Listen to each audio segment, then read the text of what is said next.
Hi all, Pete from Hunting in the Outdoors here. So today I thought I'd do a quick live on some salami making. So we're going to make today a pepperoni style salami. So obviously, most people would be familiar with the pepperoni. Look, normally it's done with pork and pork and beef mix. But for those that follow the page will know that most of the salami that I make is either with wallaby or venison. So last weekend managed to bag a few wallaby. So as you can see in here, we've got some lovely wallaby mince along with some pork fat. So I'll always use pork fat with the sausages and salami. So when we're making the salami, so some of the key things are what you want is a good ratio of meat to fat. So I normally use around 30%. And so when you've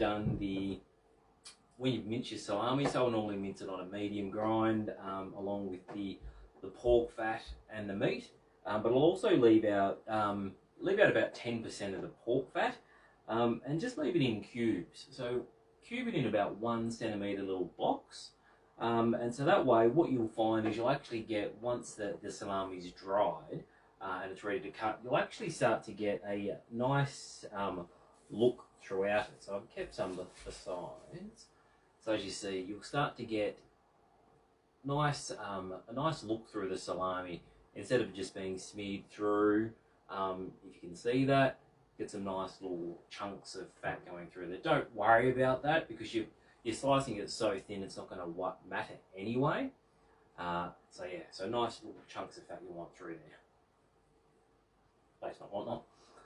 Okay, so spices. So what we're using is, so we've got some black pepper. So black pepper, paprika, sweet paprika, fennel, cayenne pepper, along with our salt and our cure number 2. So what we're using today is, I've got in total about 3.5 kilos. So it's about 2.5 kilos of wallaby, about 2.7 actually, about 800 grams of pork fat.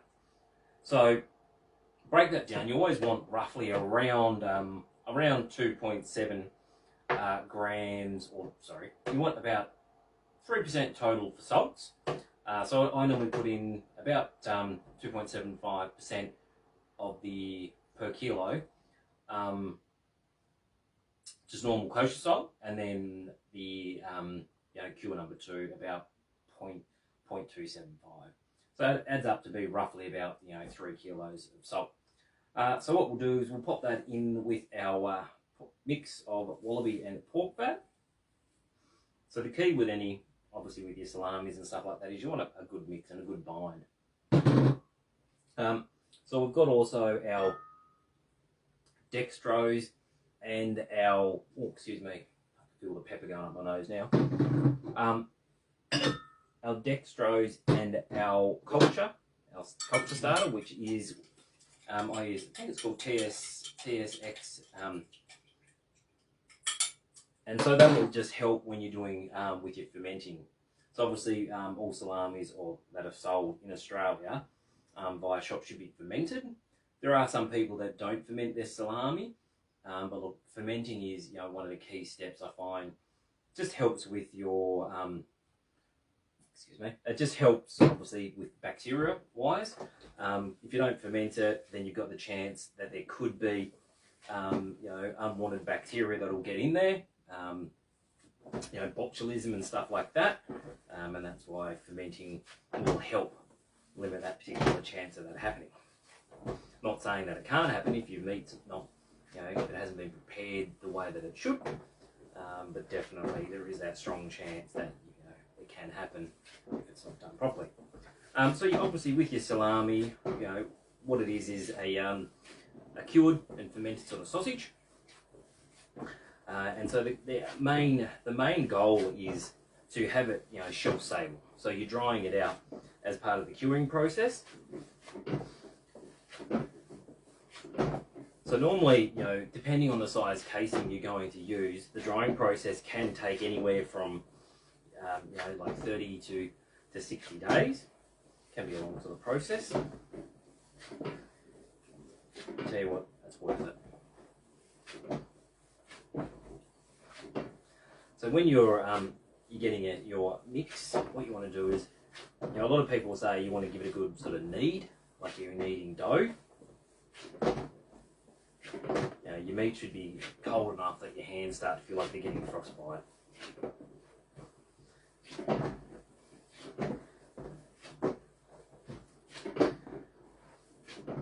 Now, with your mix, you know, if you don't get a good bind, then what will happen is when it comes to the stage when you're drying, you'll find that your meat won't stick together. So it could, you know, you could get a salami that you know, doesn't hold together when it's packed in its casing, which can lead to hollowing and things like that, which will just mean that you know, there's a strong chance that your salami will go off because it's not drying correctly if it's got that hollowing in there. I feel it's starting to sort of come together now.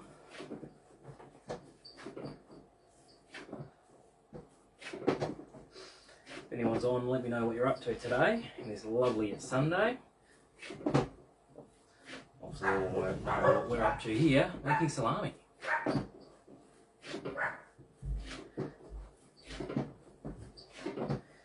So you can sort of start to see that it's coming together. If I hold that up, it starts to get like an elasticity to it. Not quite done yet. Normally, you know, you'd be using, you can, you know, bare hands. I'm using gloves because it makes it easier when I move from, you know, doing this to stuffing. Because obviously I don't have a sink in my room here.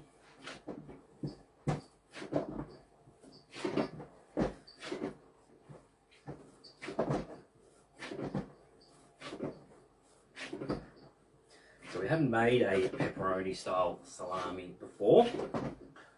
The other ones that I normally have made are things like fennel and garlic or lemon and myrtle. They go really well with your Wallaby flavours.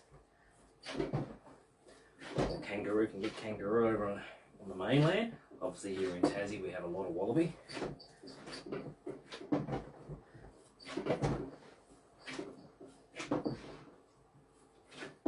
When we talk through, you know, the flavour sort of style there, and a lot of Wallaby that we have, I'm lucky enough to have the Carnivore Collective, excuse me, their seasoning. I got to try that out on some Wallaby during the week. If you've seen that post for that, fantastic sort of seasoning that is.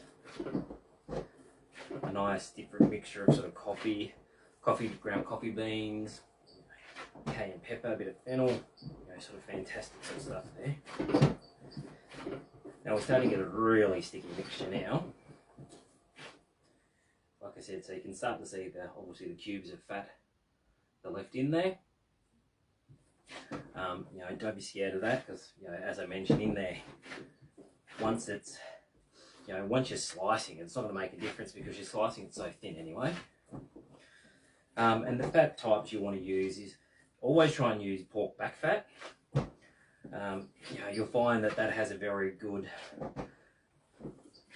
flavour to it, and it just holds better. You know, it doesn't melt as much when you're working it through. You know, if you vacuum seal something and you find that you see the fats that start to come out, obviously that's not the back fat. That's just the other sort of parts of the fat for your pork there. And back fat seems to hold its better. Yeah, there we go. As you can see, nice sticky mixture there.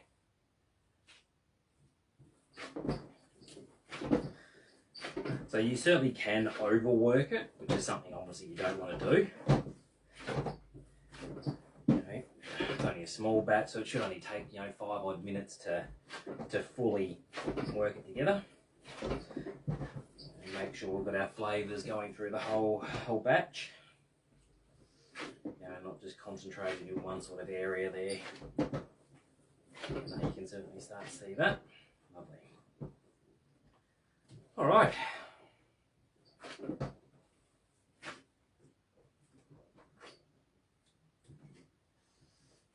Beautiful. Okay, let's stuff her in. Excuse me. Look at that.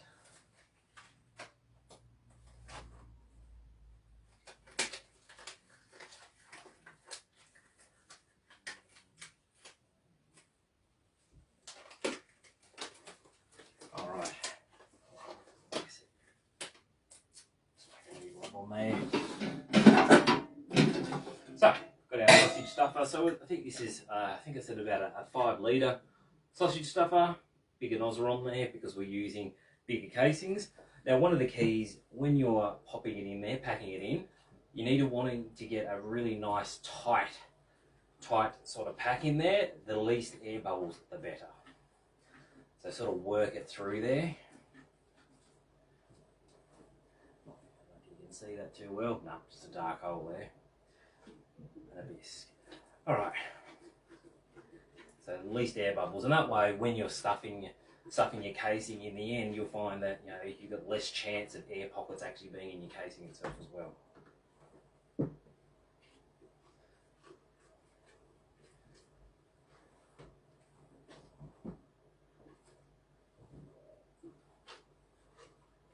It's the boring bit, stuffing this sausage stuffer.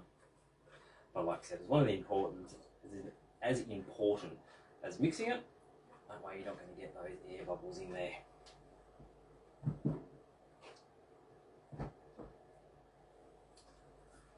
All right.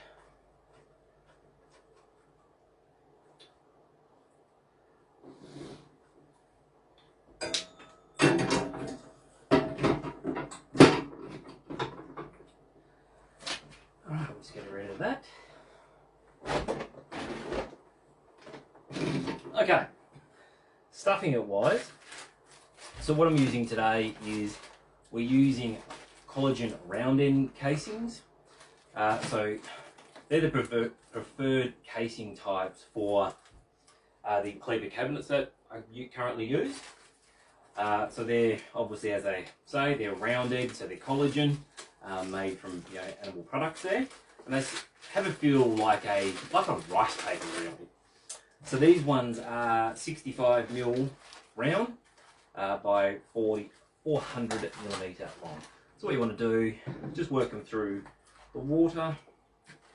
Like I said, they've got a rice paper sort of feel to them. Just work the water through it. That's all we need. Alright, onto our nozzle.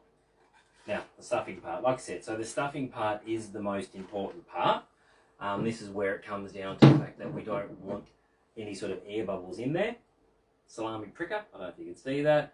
Just obviously a little pricker with, I don't know, dozen sort of sharp needles on there. Just give the end a quick prick, so that way less chance of air getting captured in there.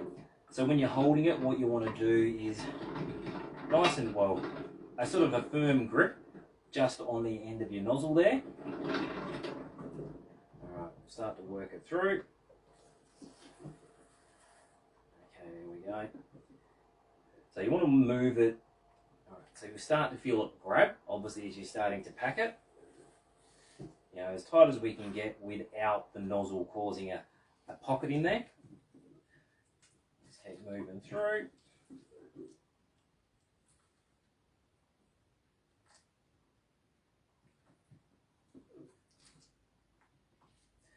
So what you want to do is obviously move the casing with your nozzle, so your nozzle doesn't go too far into the meat as you're putting it through, and that way, like I said, you've got less chance of causing a sort of an air pocket in there. Alright, so I don't know how well you can see that, but I've got a fairly tight, firm stuffing with that one, which is fantastic. That's what we want. So what we'll do, make sure, alright. Okay, now the second important part is tying it off. So a good way to do, grab your salami between your pointing finger and your thumb, try and work it down, give it a twist. So what you're going to do is twist, so it's keep it nice and firm. Obviously when you set it down, it's going to release a little bit. That's fine. Now with your butcher's twine, best way to tie it off is you'll find on the shoulder of the salami, and so that way you're making sure you're not going to have an air bubble up the top. So if we get a tie, I'll show you.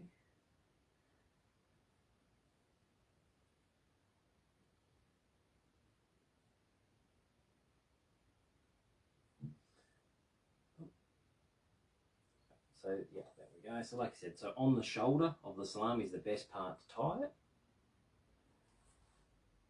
And a nice tie. Okay, give it another knot. And there we go. So get the excess out of the top of it. We'll pop that in the next one that goes through. Alright, but we'll continue on and I'll show you the next step of what we're going to do. Once you've stuffed it and tied it, you prick it. So what you want to do is we're going to give it a really good go with the salami pricker. We don't want any air in there. Might look excessive, but hey, like I said, you don't want any air or any gaps in there. To help with that is our netting. We have a netting applicator, or a rocket chip as they call it. So what we want to do is just measure our netting, the length of the salami.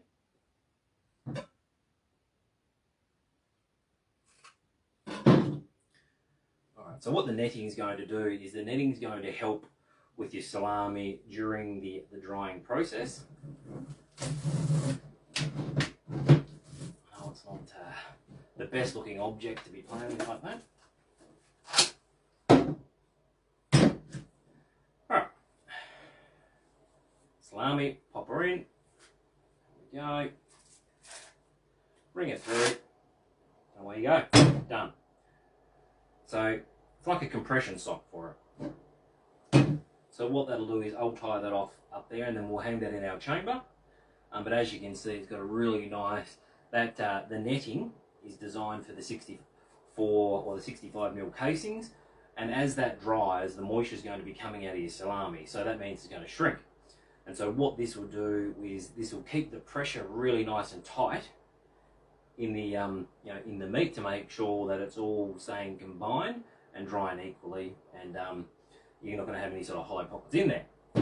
So what we'll do for the fermenting process for this one, so with the type of bacteria that I've used, the culture that I've used, that'll be fermented at 22 degrees with a really high humidity of about 90%. And that'll just help stop any sort of case hardening potential while it's drying, also while it's fermenting, for 3 days. So 3 days at 22 degrees with really high 90% humidity. The good thing is I've got the two cabinets. So we've got obviously this one here, the piglet, which I've got everything in at the moment. I'll move this side. I've got our salami in here at the moment. Got the Wallaby leg prosciutto there. We've got, I see if I'll open it, that's easier. So I've just popped in there today, not around with too much, a pancetta, lovely. So we've got 3 duck breast prosciuttos in there as well, and some older salami. So like I said, so this is a spicy Wallaby. So as you can see here, this one was actually popped in on the 5th of January. So if we start to look there, you can see the difference between the two, size-wise. And like I said, I've got the netting on there, which is helping it keep it nice and compressed. Got a lovely mould going on there at the moment. I don't know how well you can see that. But where I was getting at is, obviously I can't ferment in the piglet due to the fact that I've got salami and things in there at the moment. So the great thing is I've got another cabinet thanks to Cleaver, which is the bullet cabinet. So the bullet cabinet, this one, is actually really designed for dry aging. But the good thing is I don't actually have anything in there dry aging at the moment, so I can use that to ferment once I actually move the other stuff out of there. My wife thinks I've got a problem with salami. But like I said, so we've got a few things in here at the moment. We've got the pancetta, a current one, and a lot of other salamis in there. So what we'll do is we'll just cut that one. For some reason, it's got a problem.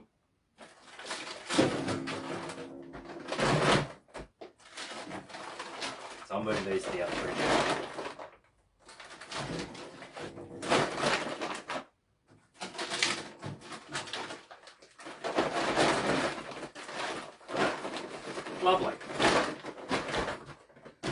Alright, so for the fermenting, like I said, we want our humidity all the way up to 90. And the temperature all the way up to 22 degrees. So this cabinet will actually go up to 25 degrees. So we don't need it that high for temperature wise. But obviously we do want it for our the humidity wise. Alright, so we'll just turn it around.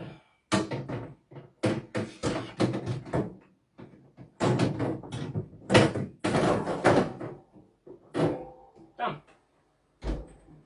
Alright, so we'll finish stuffing the rest of these shortly. I'll move the other salami into our other fridge so we can ferment. And then we'll go from there. But like I said, so pepperoni style Wallaby salami. I'll pop the full recipe with the ingredients up later on. But look, I've got plenty of videos on there at the moment about different types of salami and salami making, as well as on the blog. If you've got any questions, definitely feel free to reach out to the page. But thank you very much for watching today. Have a good day.